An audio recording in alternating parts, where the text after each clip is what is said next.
So, the meanings of America is the course. So yeah, what we're looking at here is the mythologies of America, the stories we tell ourselves, and the identities that result from those stories. So the identities that we've looked at so far are the native nation, the religious nation, the immigrant nation, and the destined nation. As you could probably guess, if you don't already know, these are mythologies. These are groups of stories. They are not simply separate stories. They are intimately related, as we'll see again tonight.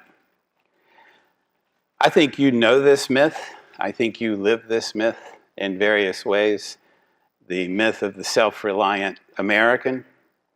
We see it first kind of in outline in the famous Frenchman, another famous Frenchman, later than our old friend Crevecoeur, Alexis de Tocqueville, in his book Democracy in America. Remember, this is before, well, it's right around the Revolution, but it's the nascent nation just getting going. So he's kind of an anthropologist in a way, and this cultural anthropologist. And this is what he says about the America that he sees and as he travels around. It is odd to watch with what fervish ardor Americans pursue prosperity, ever tormented by the shadowy suspicion that they might not have chosen the shortest route to get it. They cleave to the things of this world as if assured they will never die, and yet rush to snatch any that comes within their reach, as if they expected to stop living before relishing them. Death steps in the end, and stops them, as if that were the only thing, before they have grown tired of this futile pursuit of that complete felicity which always escapes them. That's us, right? I mean, that was 1700s. You may know self-reliance. We could have called it any number of things. In fact, this is very much related to the American dream, as we'll see. And in fact, as I've mentioned a few times, we could have chosen a lot of different identities and a lot of different stories. These are just my entry points into the mythology. Of course, Self-Reliance is a famous essay by Ralph Waldo Emerson, a unique interpreter of self-reliance in America. We also have the self-made man, Frederick Douglass, who we're going to come back to, and who I hear is doing great things. Expressive individualism, you may have heard that phrase. Basically an American romanticism. Rugged individualism, that was Herbert Hoover. That's kind of a good phrasing if you're going through the Depression, as was happening during Hoover's time. Rags to riches, you know that one, right? That's Horatio Alger. We're going to talk about him and his young adult novels in the 19th century. Pull yourself up by your bootstraps. You've heard that, right? Apparently that was a nonsense phrase that was meant to say it's something you can't possibly do, which is true. But it got, as myths do, they are protean, and it changed to something that you should do. Not only that you can do, but that you must do. You must, because obviously you can't, like, you know, ergonomically, that's not going to work. But I guess in the American dream, you must do that. And then you may have heard, God helps those who help themselves. That actually comes from the Greek playwright Sophocles. Oh, sorry, I had this quote on the bootstraps I forgot about. The very language we use to describe the self-made ideal has these fault lines embedded within it. To pull yourself up by your bootstraps is to succeed by dint of your own efforts. That's a modern corruption of the phrase's original meaning. It used to describe a quixotic attempt to achieve an impossibility, not a feat of self-reliance. You can't pull yourself up by your bootstraps. any more than you can by your shoelaces. Try it. The phrase's first known usage comes from a sarcastic 1834 account of a crackpot inventor's attempt to build a perpetual motion machine. Isn't that great? So next time you hear somebody tell you to pull someone should pull themselves up by their bootstraps, you can reference that. Okay. Self-reliance and culture, that's a more profound thing that gets at what we're doing here, which is myth and identity. It is, scholars say that this is an American invention, a unique cultural product of America that comes from de Tocqueville and Crevecoeur and some other people we're going to see as we go through the lecture. It evokes utopian visions of a classless society, except it's not, it's a middle classless society, right? So as we'll see, this is not always about getting rich. It's not really rags to riches, for example, in Alger. It's really rags to middle class, which is interesting in itself and informative. There's also a kind of social Darwinistic element to it where the assumption is we all start at the same place, and so we follow the same rules.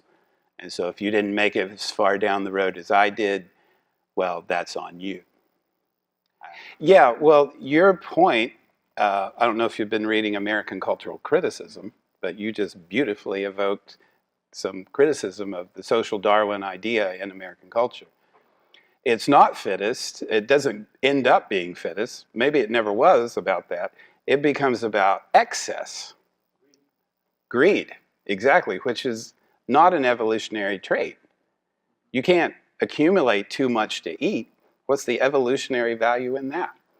And so there's actually quite a few deep critiques of the very notion of social Darwinism, much less social Darwinism in America and how it is evoked.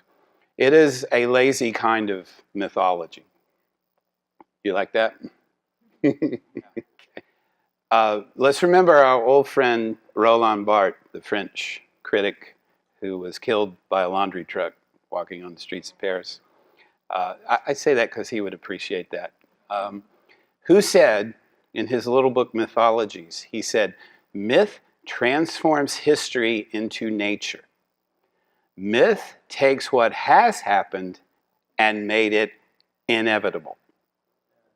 Right? That's exactly what you two are talking about, right? So that's a brilliant move. That's myth's move, is to say, oh no, this is natural. This is Darwinistic. This is evolutionary. That's a really powerful mythological move and rhetorical move.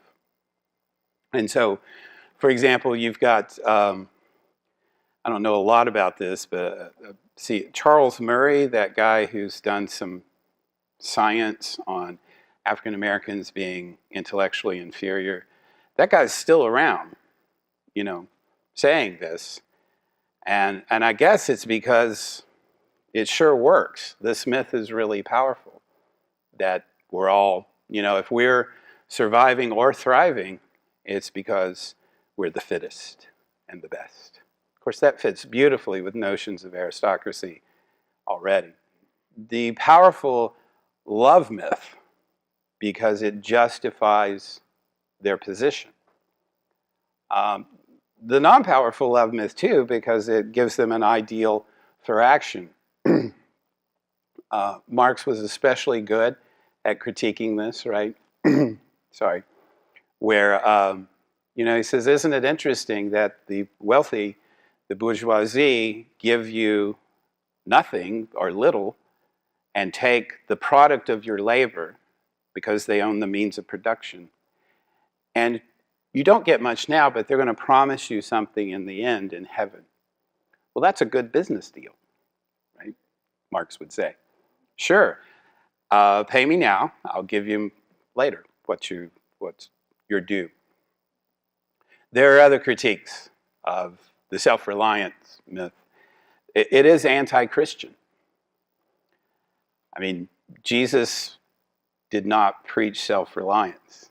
he preached brokenness and the need for love and dependency upon kindness and grace. Because self-reliance is about not needing anybody or anything. And again, I'm kind of flying at 30,000 feet here because there, as we're going to see, there are many self-reliance myths, some of them contradictory.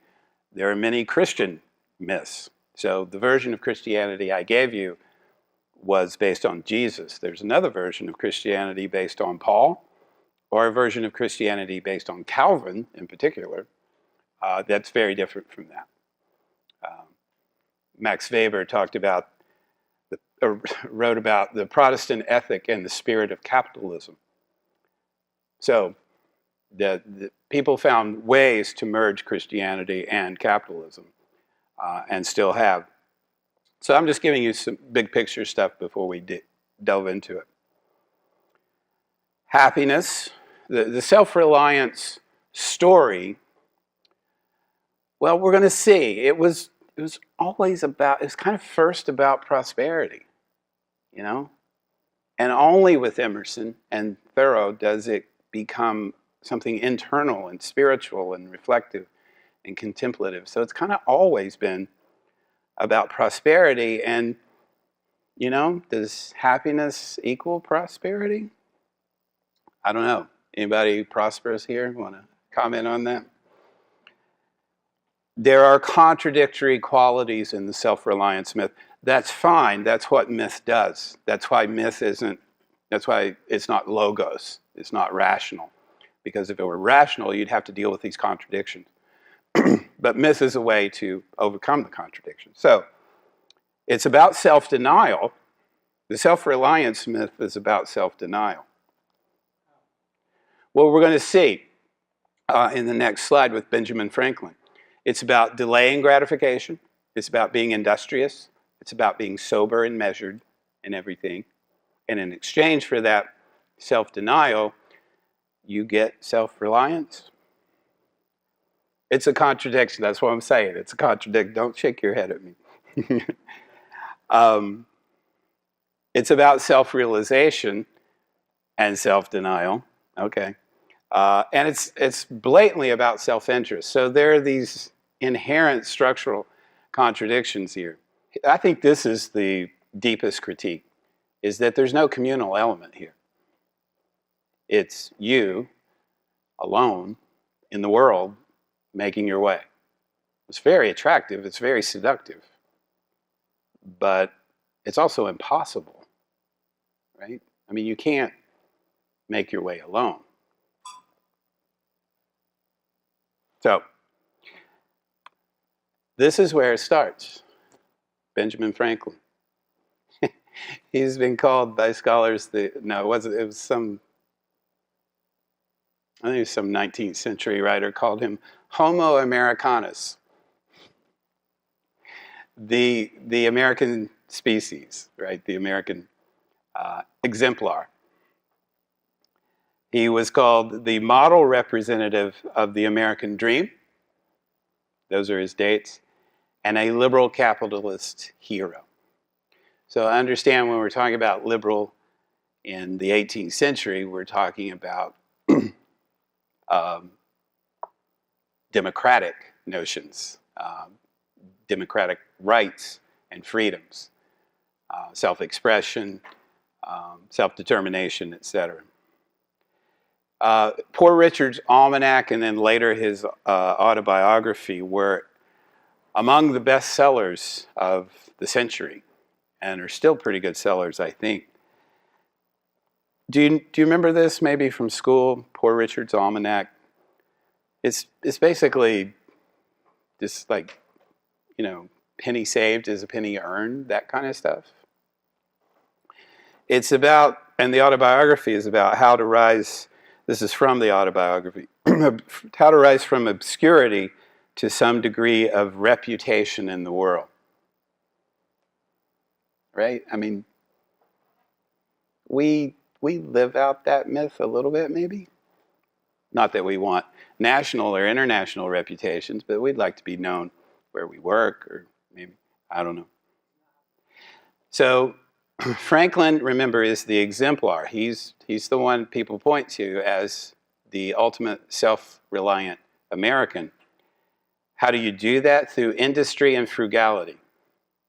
Because it's not a very sexy, unlike social media, it's not a very sexy path. It's about saving your money. It's about working hard. It's about getting up early. You know, all that stuff that you find in Poor Richard's Almanac.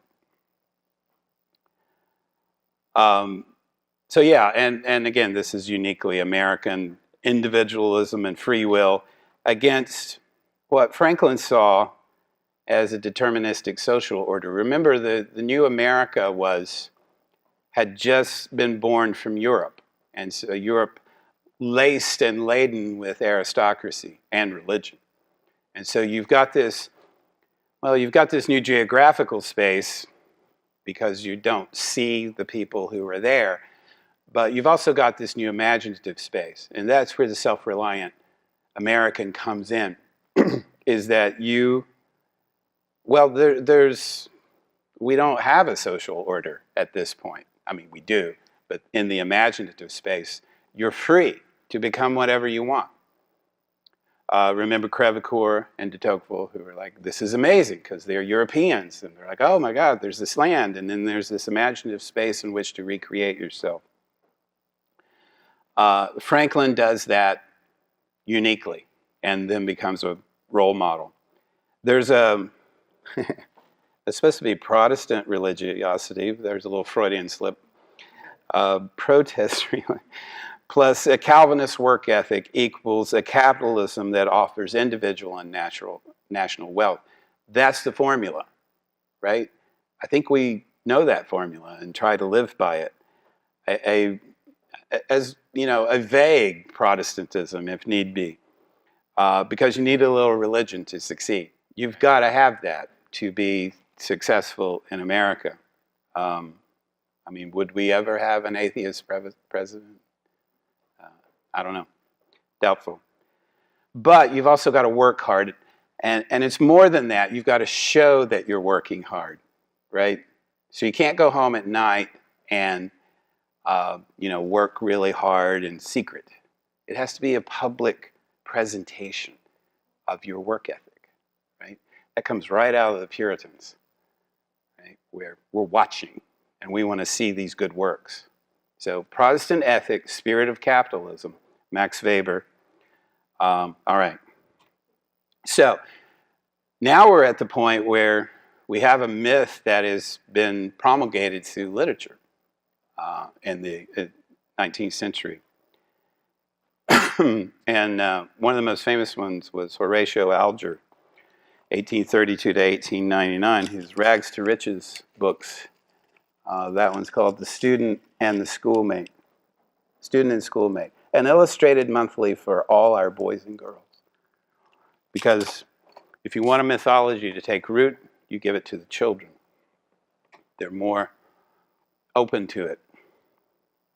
These, you've heard of this? Horatio Alger? No? Okay. Okay.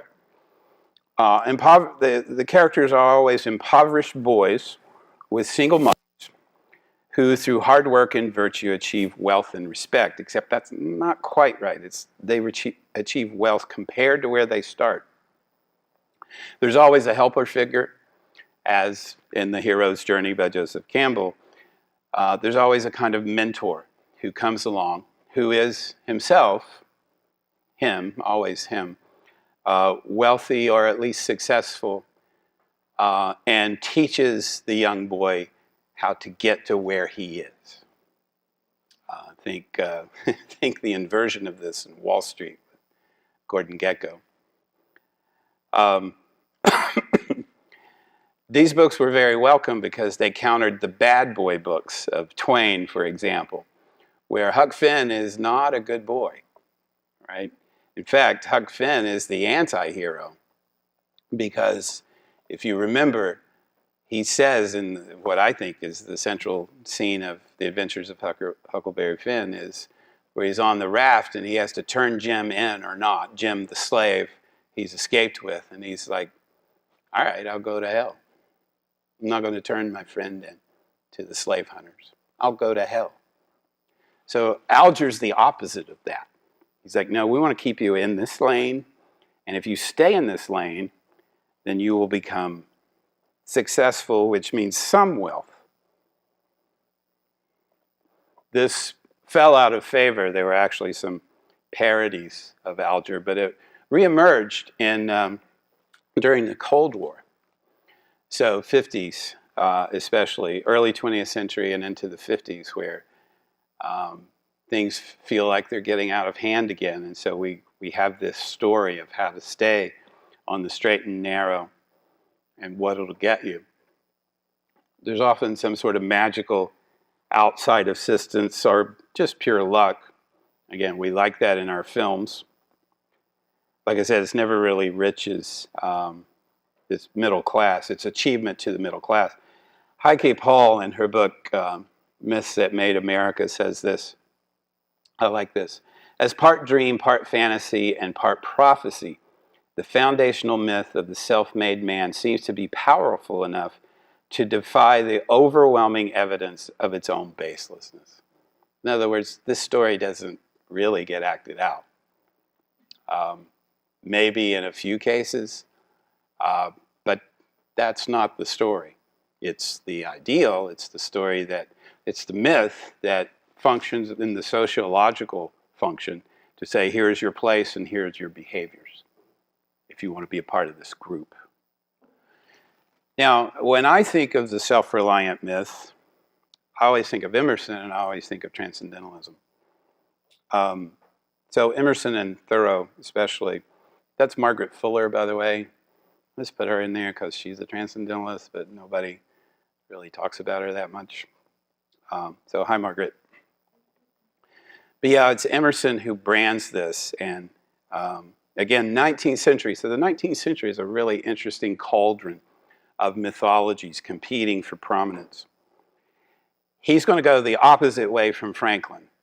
He's going to go, and by the way, Franklin, like I said, becomes the touchstone, and so everybody kind of refers back to Franklin, except Emerson and Thoreau, who say, you know, success is personal and spiritual rather than public and material, right? Success in systems, in institutions, produces alienation, not happiness, and is antithetical to true self-reliance. And of course, you know, Thoreau, most men lead lives of quiet desperation, right? So there's this undercurrent, really kind of a concurrent myth, especially in transcendentalism, where the idea is maybe you should go from riches to rags instead of rags to riches, because the riches are getting in your way. The success is a problem. It's not a solution. It's tripping you up. It's distracting you. You should turn inward. Think of one of Emerson's famous phrases in light of Franklin. Emerson said, consistency is the hobgoblin of little minds. That's directly opposite of Franklin, right? Because you want to be open. You want to be exploratory. Anybody know this little story by Herman Melville, Bartleby the Scrivener? Fantastic story. 1853, the subtitle is A Story from Wall Street. So Bartleby is a young man who's hired by a successful Wall Street lawyer who's also the narrator of the story, and he's a scrivener, he's a copyist. So remember, it's 1853, it's Wall Street, there are no copy machines, there are no copy anything. If you want to copy something, you need a scrivener. You need some guy, some poor schmuck, to come in and copy it over. So yeah, he refuses to participate in this capitalist society. He works on Wall Street, and he says no. Every time he's asked to do something, he said, I would prefer not to. I mean, every time. So you've got this high-powered lawyer, and he's got his employees, and he's got his clients, and he's hired this scrivener, and every time he hands in something, well, actually, he does his basic work, but when he's asked to do anything else, like, hey, could you come in here and talk about this and with your colleagues? He's like, I would prefer not to. Every single time. It's utter genius. I want to read to you because you just kind of need to hear it. So here's a little excerpt from the short story, long short story. Remember, this is his employer speaking, the lawyer. In this very attitude did I sit when I called to him, Bartleby, rapidly stating what it was I wanted him to do, namely, to examine a small paper with me. Imagine my surprise, nay, my consternation, when without moving from his privacy, Bartleby, in a singularly mild, firm voice, replied, I would prefer not to. I sat a while in perfect silence, rallying my stunned faculties. Immediately it occurred to me that my ears had deceived me, or Bartleby had entirely misunderstood my meaning, because you cannot not participate, right, in this capitalist story, but that's what Bartleby's doing. I repeated my request in the clearest tone I could assume, but in quite as clear a one came the previous reply, I would prefer not to. Now notice he doesn't say he won't. That's what's maddening. If he says he won't, then fine, you're fired. He's just stating what he prefers, which is not to. Prefer not to? Echoed I, rising in high excitement and crossing the room with a stride. What do you mean? Are you moonstruck? I guess that's how they talked back then. I want you to help me compare this sheet here. Take it. And I thrust it toward him. I would prefer not to, said he. I looked at him steadfastly. His face was leanly composed, his gray eye dimly calm. Not a wrinkle of agitation rippled him. Had there been the least uneasiness, anger, impatience, or impertinence in his manner, in other words, had there been anything ordinarily human about him, doubtless I should have violently dismissed him from the premises. But as it was, I should have as soon thought of turning my pale, plaster of Paris bust of Cicero out of doors. He's going to get rid of his bust of Cicero, as one does. I stood gazing at him a while as he went on with his own writing, and then reseated myself at my desk. This is very strange, thought I. What had one best do? But my business hurried me. I concluded to forget the matter for the present, reserving it for my future leisure. I'm not going to tell you the ending of this story, but it's worth a read. There is, with Crispin Glover. I would prefer not to. Genius. There's also William Dean Howells' The Rise of Silas Latham. Again, these are literature-carrying mythological elements. It's the nouveau riche versus those with social capital. So Silas Latham is someone, for today, we might think of as a Silicon Valley person who's come into this wealth from nowhere. In other words, not from his family, versus people with aristocratic backgrounds. He's a self-made millionaire. A certain ethical decision he makes leads to his loss of wealth, and so he has to go back to the old neighborhood where he finds happiness, right? So it's the inverted success story. He has lost his wealth, but he has gained himself. Fascinating, right? So I hope I don't give the impression that these myths are existing, unchallenged in American culture and history. They are not. There's a cauldron of myth. Remember, too, when we talked about the immigrant nation, that American culture in particular, all cultures, but American culture in particular, is about difference because of the nature of its history. Lots of people, some people were here, lots of other people came in. It is laced with difference. And so the myths are going to be dealing with this difference. The Great Gatsby, of course, right? Scholars have suggested that Fitzgerald's novel is portrays Jay Gatsby as America itself. How so? Well, remember, this is the 20s for Fitzgerald. And so the 20s were kind of the tail end of the golden age. It's the robber barons. It's the jazz age and the resistance that jazz provides to the dominant culture. So this is a critique. The Great Gatsby, while we may see it as a celebration of American wealth and maybe even self-reliance, it's really not. Because Gatsby gets his wealth, why? For a woman, right? To impress a woman. As Emerson wrote, do not seek yourself outside yourself, right? Nice. Gatsby does that. Remember, he begins as James Gatz. Where is it? Illinois or Iowa, somewhere. He's a nobody. And he kind of embodies both the spectrum of the self-reliant myth, in that he begins as kind of Benjamin Franklin. He's industrious, he's frugal, and he saves, and he betters himself through the channels that are appropriate to him.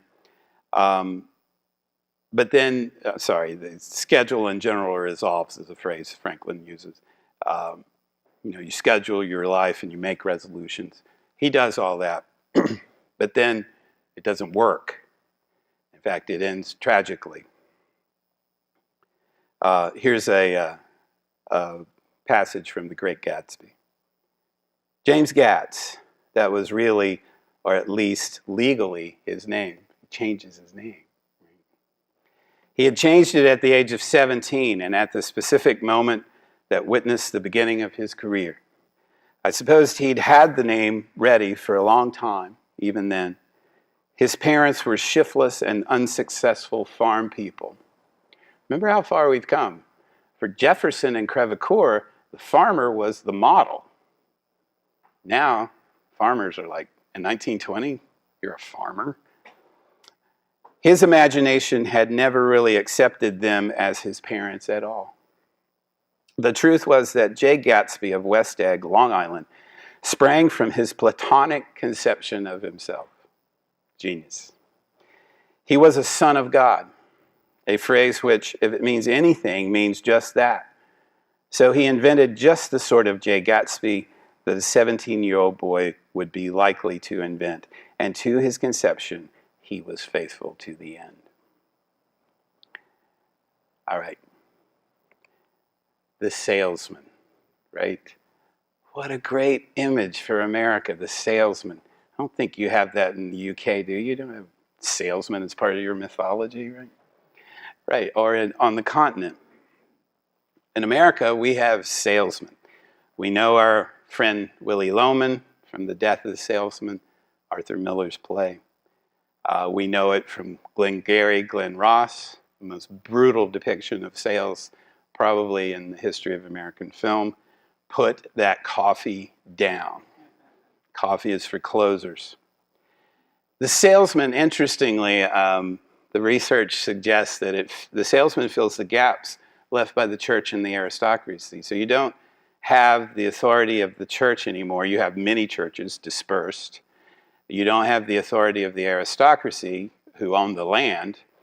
Everybody kind of owns the land individually. So the salesman emerges as this kind of power broker within the mythology, or within the system of capitalism. The salesmen, remember early on, were traveling. They were always traveling salesmen. And part of the genius of George Whitefield in the Second Great Awakening was that he took that model and he became a traveling minister. Right? So you go around. America's a big place. You don't stay in one place. You keep moving around. Class boundaries are more fluid, so at least you can see the possibility, especially compared to Europe, you can see the possibility of your self-reliance and your industry and your frugality being rewarded by moving up. And in fact, who hasn't lived with that myth that you want to move up, right? Many of you got education, got degrees so that you could move up. A lot of the students I've taught, adult students I've taught over the years, need the credential, right, to move up. That's the new thing, but before that there were salesmen. It's an obvious path to a certain kind of self-reliance. Here's an interesting quotation from Walter A. Friedman, an interesting book called The Birth of a Salesman. Great title, right? Salesmanship flourished in America for cultural reasons. In a country that from the outset held democratic elections and had no established church or hereditary aristocracy, salesmanship provided political and religious groups with a way to compete against their rivals for followers. And in fact, we see that now, especially in the last 20 years, the birth of the megachurch, which is tailored like an apartment complex or anything else, like a college, to satisfy your desires, to tell you what your desires are and to satisfy them, sorry. Moreover, with more fluid class boundaries, as I said, than in European countries, the skills of salesmanship, especially beginning in the late 19th century, offered a pathway to personal success. By the early 20th century, Americans read how to sell books and turned Bruce Barton's The Man Nobody Knows, 1925, which portrayed Jesus Christ as a successful sales and advertising executive, into a bestseller. See, I love that. I love how myth works. I mean, it's boring sometimes, but it's just really interesting that you have a dominant image of the salesman, so you make Jesus Christ a salesman. Right?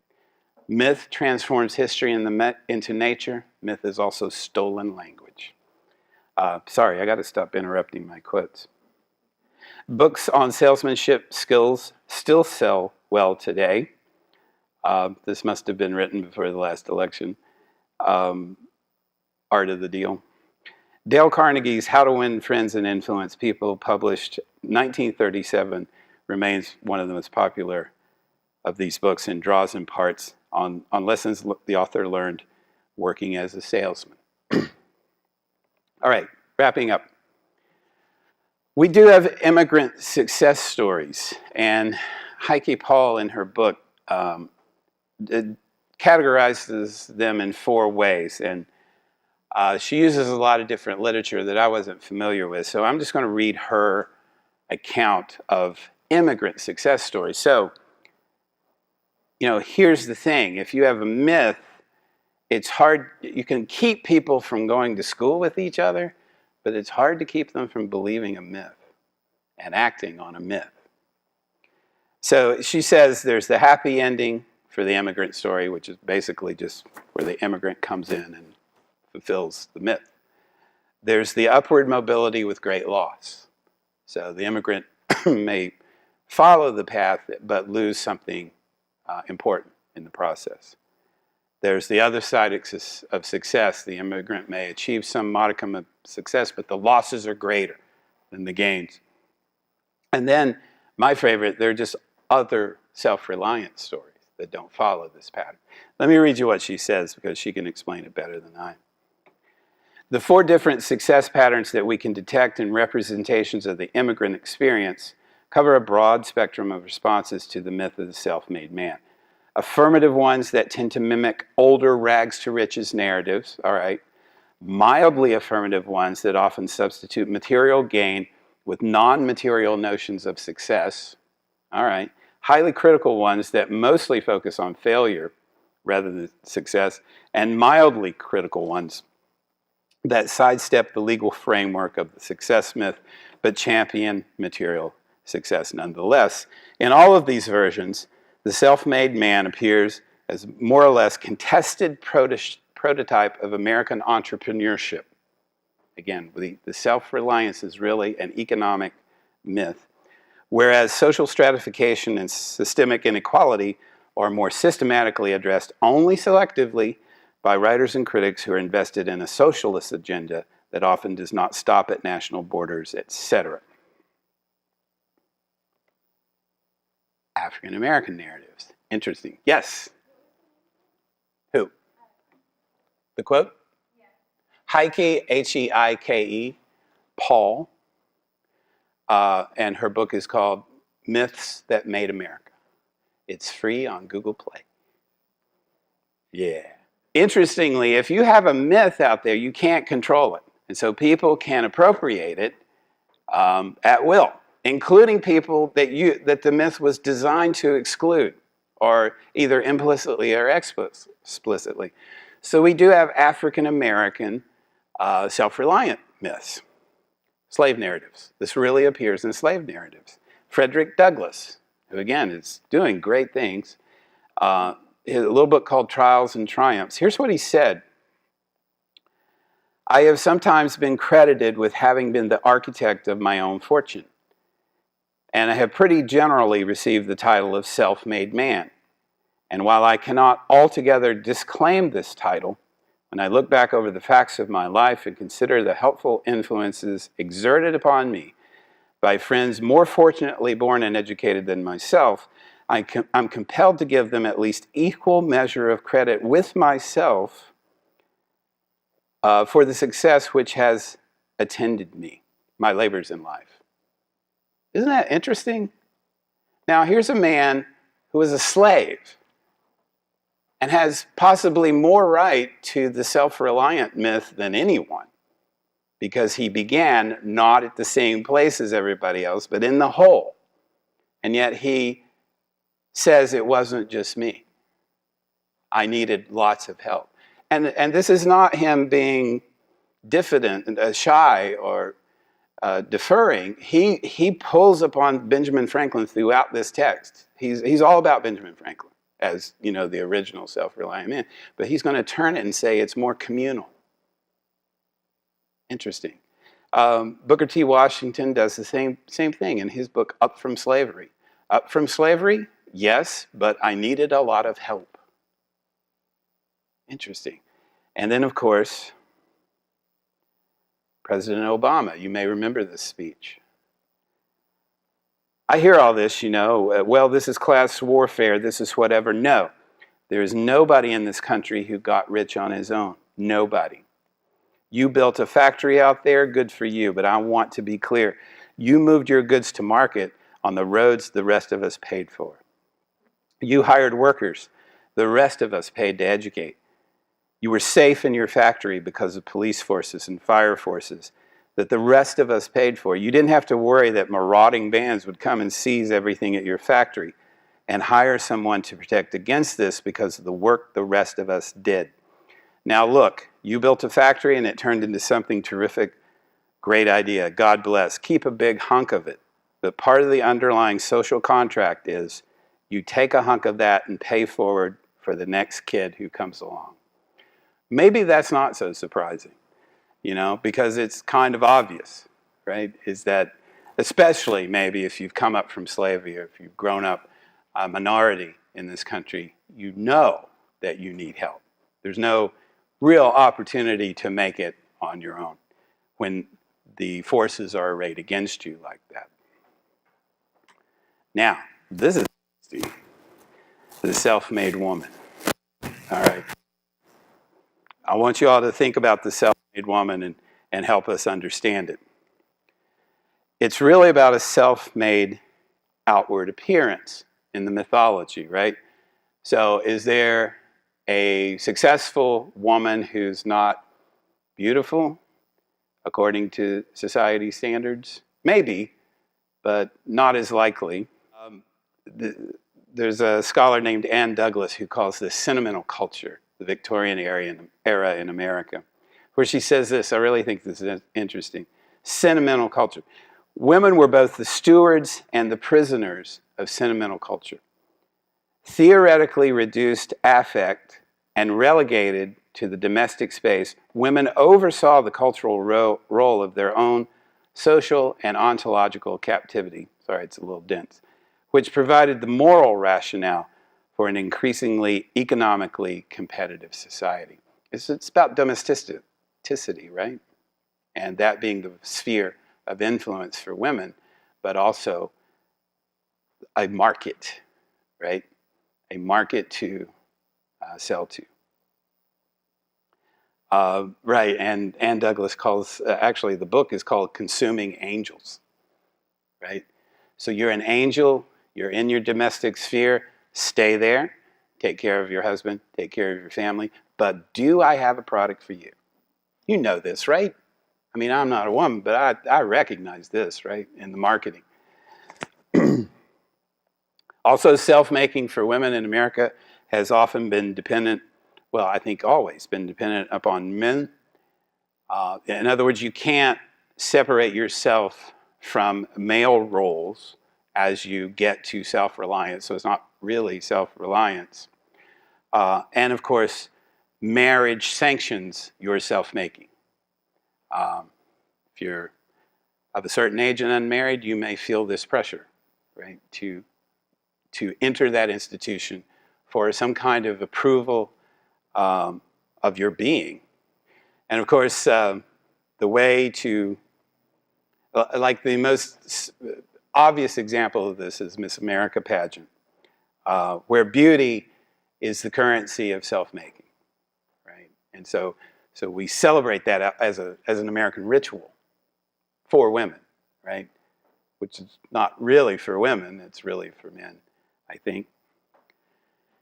My point is this: for women, myth is written upon the body, not for men. Myth writes itself upon women's bodies. This is not my idea. It's been stated in different ways by many feminists. But for example, think of Judith Lorber, who talks about how culture shapes women's bodies. I don't know if this is true anymore, but a few decades ago, women were taught to hold their legs together, to not climb trees, to not play sports, or to play sports in a certain way. And she says, I think she's pretty convincing in this, that it shapes your body. It shapes the way you hold yourself, shapes the way you sit on the subway, it shapes the way you move through the world. But there are deeper and more profound examples. Myth is written upon women's bodies in terms of beauty and the beauty myth, and how you must present yourself in a certain way to the world, because the world is dominated by men, less in population, more in terms of power. Culture is written, myth is written upon the bodies of women in terms of issues of reproduction and choice. I don't think that's true for men. I don't feel like culture writes on my body. I can be overweight. I can be lazy.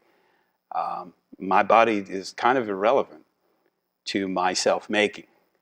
I don't think that's true for women, but you can correct me if I'm wrong.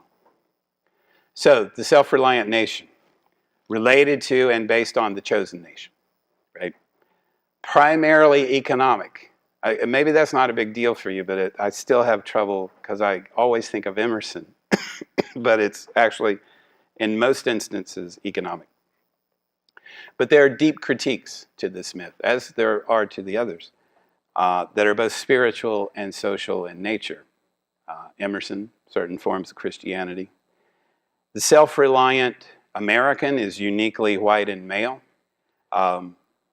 At the same time, the self-reliant myth is open to immigrants and other ethnicities, because you can't contain a mythology. It does what it wants. People enact the story when and how they want. And then there's a unique self-reliance myth for women. That's what I think. What do you think?